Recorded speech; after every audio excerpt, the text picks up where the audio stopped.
చాలా మంచిగా అనిపిస్తుంది నాకు.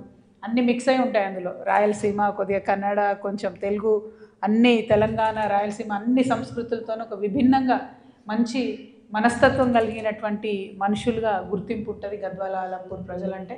ముక్కుసూటిగా ఉన్నట్టుగా చెప్తారు మీరు, వెనకాల మనసులో ఏం పెట్టుకోరు అన్నటువంటి నానుడు ఉంది. ఇటువంటి మంచి సంస్కృతి కలిగినటువంటి ఈ జిల్లాలో విద్వత్ గద్వాల అనేటటువంటి పేరు ఉండింది ఒకప్పుడు. అంటే చాలా గొప్ప విద్వత్తు కలిగినటువంటి, విద్య కలిగినటువంటి, మేధా సంపత్తి కలిగినటువంటి మనుషుల్ని, మేధావుల్ని ఇక్కడ నుండి ఇచ్చినటువంటి జిల్లా మన గద్వాల జిల్లా. ఉదాహరణకి మన సురవరం ప్రతాప్ రెడ్డి గారు కావచ్చు, గడియారం రామకృష్ణ శర్మ గారు కావచ్చు, రాజకీయ రంగంలో చూసుకుంటే పాగ పుల్లారెడ్డి గారు కావచ్చు, అనేక మందిని ఈ జిల్లా ప్రొడ్యూస్ చేసినటువంటి, సాహితీవేత్తలకైతే కొదవనే లేదు. చాలా మందిని ఇక్కడ నుంచి మనం తీసుకున్నాం గద్వాల నుంచి. ఇక గద్వాల గురించి ఇంకా గొప్పగా చెప్పుకోవాలంటే మొత్తం ఇండియా వైడ్గా కూడా వాటర్ ప్యాలెసెస్ తక్కువ ఉంటాయి, చాలా నీళ్ళల్లో ఉండేటటువంటి మహల్లు చాలా తక్కువ ఉంటాయి. మన గద్వాల, మన దగ్గర నిజాంకోటనే కదా, కొండకోట, నిజాం గారు కట్టినటువంటి కొండకోట ఇక్కడ ఉంటుంది, చాలా అద్భుతంగా ఉంటుంది. సరే, తెలంగాణ రాష్ట్రం వచ్చిన తర్వాత కూడా దాన్ని ఒక టూరిజం స్పెక్టాక్యులర్గా మనం మార్కెట్ చేసుకోలేకపోయినాం. బట్ నిజాం కొండకోట కావచ్చు, అట్లానే భక్తి ఉన్నటువంటి వాళ్లకు మరి తిరుమల వెంకటేశ్వర స్వామికి పంపించేటటువంటి ఏరువాడ జోడు పంచలు కూడా మన గద్వాల జిల్లా నుండే వెళ్తాయన్న విషయాన్ని ఒకసారి గుర్తు చేస్తూ, మరి రాజోలి, గద్వాల లాంటి చేనేత పరిశ్రమ మొత్తం ప్రపంచవ్యాప్తంగా గుర్తింపు చెంది, ఆనాడు రాజులకు నేసే చీరలు ఉండే కాబట్టే దాన్ని రాజోలి గ్రామంగా చెప్తారని తెలంగాణ ఉద్యమ సందర్భంలో ఇక్కడికి వచ్చినప్పుడు కూడా మేము చెప్పేవాళ్ళం. అంటే అంత ప్రసిద్ధి గల వస్త్రాలు, మంచి వస్త్రాలు. ఇవాళ గద్వాల కూడా మరి చాలా ఫేమస్, ఆడబిడ్డలందరూ కూడా ఇష్టపడేటటువంటి మంచి పట్టు చీరలు, మన్నిక కలిగినటువంటి చీరలు. ఇవన్నీ ఎందుకు చెప్తా ఉన్నామంటే మన తెలంగాణలో అణువణువున ఎక్కడ చూసినా అద్భుతమైనటువంటి మానవ వనరులు, అద్భుతమైనటువంటి కళాకారులు, మంచి పొలిటీషియన్స్, ఇవన్నిటిని కూడా ఉన్నటువంటి ప్రదేశం మనది. తెలంగాణ రాష్ట్రం వచ్చిన తర్వాత ఈ గద్వాల కానీ, ఆలంపూర్ కానీ అభివృద్ధికి చాలా ముందుకు పరుగులెడుతుందని చెప్పి అనుకున్నాం. ఎందుకంటే పాలమూరు, ఉమ్మడి మహబూబ్నగర్ జిల్లా అంటేనే వలస జిల్లాగా ఉంటే, మరి మహబూబ్నగర్ జిల్లాను మనం మంచి నీళ్ళు ఇచ్చుకుందాం, చాలా పెద్ద ఎత్తున డెవలప్ చేద్దాం అనుకున్నాం.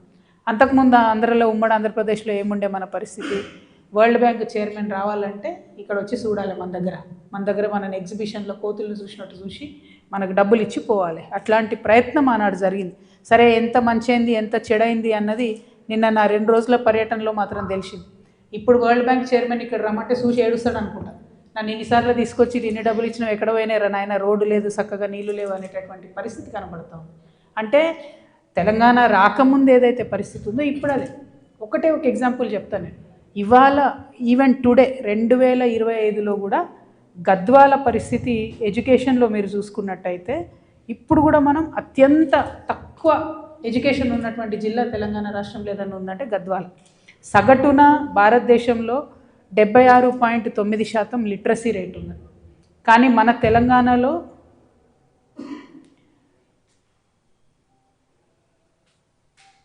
సగటున భారతదేశంలో 80.9% లిటరసీ రేట్ ఉంటే మన తెలంగాణలో తక్కువ ఉన్నది, 76.9% మన తెలంగాణలో ఉన్నది.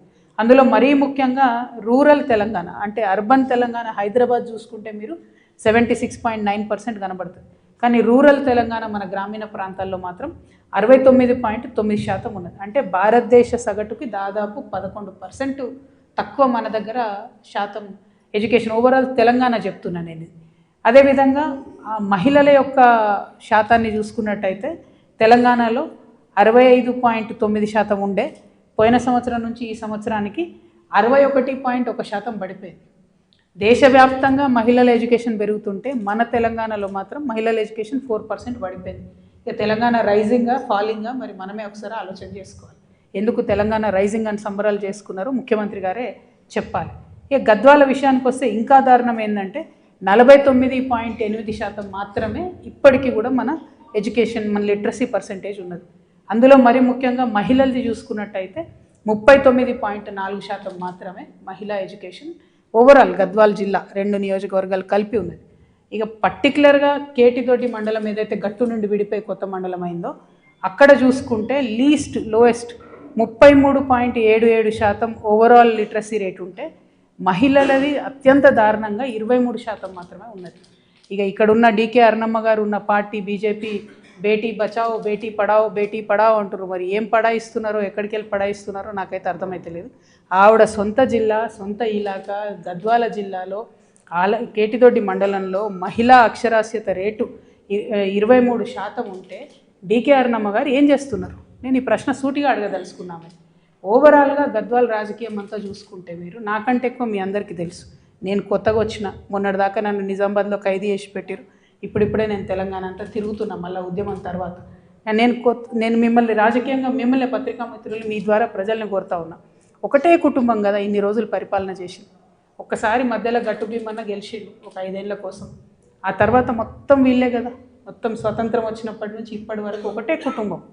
వాళ్ళ బావలు అక్కలు అన్నలు తమ్ములు వాళ్ళు ఇప్పుడు మేనల్లుడు వీళ్ళే పరిపాలన చేసి. మరి ఇంత పరిపాలన చేస్తే ఈ 2 రోజుల పర్యటనలో తెలంగాణ రాకముందు ఆలంపూర్లో రోడ్లు ఎట్లున్నాయి, ఇప్పుడు అంతకన్నా అధ్వానంగా ఉన్నాయి. గద్వాలలో కూడా అంతకన్నా అధ్వానంగానే ఉన్నాయి రోడ్లు తప్పితే కరెక్ట్ లేవు. ఎందుకు లేవు అంటే దానికి రకరకాల కారణాలు ఉన్నాయి. ఆ కారణాలు కూడా చెప్తా. కానీ నేను ఎంత బాధ అనిపించిందంటే ఆలంపూర్లో ఒక దగ్గర పిల్లలు చెప్తా ఉన్నారు, రోడ్డు బాగాలేదు, మా దగ్గర స్కూల్ బస్సు రాదు కాబట్టి మేము స్కూల్కి పోవడం లేదు. అంటే బస్సు వస్తే కనీసం స్కూల్కి పోయే అవకాశం ఉంటుంది. చాలా ఊర్లలో 1 నుంచి 5 వరకు మాత్రమే ఉన్నది, 1 నుంచి 8 వరకు మాత్రమే ఉంది. 10వ తరగతి పోవాలంటే ఆడపిల్లలు 5-6 కిలోమీటర్లు దాటిపోవాలి. ఆ రోడ్లన్నీ ఎంత దారుణంగా ఉన్నాయంటే ఇసుక టిప్పర్లు పోతున్నాయి. కొట్టిపోతే అడిగేటోడు కూడా దిక్కులేడు. ఆడ ఇంతింత గుంతలు ఉన్నాయి, అందులో మస్తు మంది పడిపోయినారని చెప్తున్నారు. ప్రతి ఊర్లో ఆక్కుంటూ వచ్చినాం. మీరు మా పర్యటన చూసిరో లేదో, ఏమి హడావుడిగా మీద రాజకీయ పర్యటన కాకుండా ఒక అధ్యయనం చేసేటట్టుగానే పర్యటన చేసినాం. చాలా చాలా బాధాకరం ఇది. డెఫినెట్గా అరుణమ్మ గారు కృష్ణమోహన్ రెడ్డి గారు ఆన్సర్ చెప్పాల్సిందే. ఒకటే కుటుంబాన్ని ప్రజలు పదే గెలిపిస్తూ ఉంటే మీరు ఏం చేసిండ్రు? లిటరసీ రేటు లేదు, రోడ్లు లేవు, ఏమున్నది మరి? వ్యవసాయానికి నీళ్ళు ఇప్పుడు వస్తున్నాయి, అది కూడా తెలంగాణ వచ్చినాక అంతో కొంత వచ్చినాయి, పూర్తిగా రాలేదు. ఏమున్నది మరి? ఒక వ్యాపారం ఉన్నదా? ఒక ఉద్యోగం ఉన్నదా? అసలు 14 నుంచి 18 ఏళ్ళ పిల్లలు ఒక అధ్యయనం చెప్తున్నది గద్వాల జిల్లాలో మొత్తం గంజాయికి అలవాటు పడిపోయి బతుకులు నాశనం అయిపోతున్న పరిస్థితి ఉన్నది. ఎందుకు ఇట్లా? మీ కుటుంబాన్ని గెలిపించడమే పాపమా? ఏ పార్టీలైనా మీరే ఉంటారు. బీజేపీలో మీరే ఉంటారు, కాంగ్రెస్లో మీరే ఉంటారు, వైఎస్ఆర్సీపీలో మీరే ఉంటారు, బీఆర్ఎస్లో మీరే ఉంటారు, తెలుగుదేశంలో మీరే ఉంటారు. ఏ కండువా ఈ కండువా ఆ కండువా మారుస్తారు. ఏ కండువా లేకపోతే కలిసిపోయి ఎలక్షన్లు చేసుకొని అల్టిమేట్గా అతనో అల్లుడో ఎవరో ఒకరు గెలవాలి, ఇక్కడ రాజ్యాధికారం చేపట్టాలి. మంచిదే, సంతోషం. ప్రజాస్వామ్యంలో మీరు ఎన్నైనా చేయొచ్చు మీ తెలివితోని.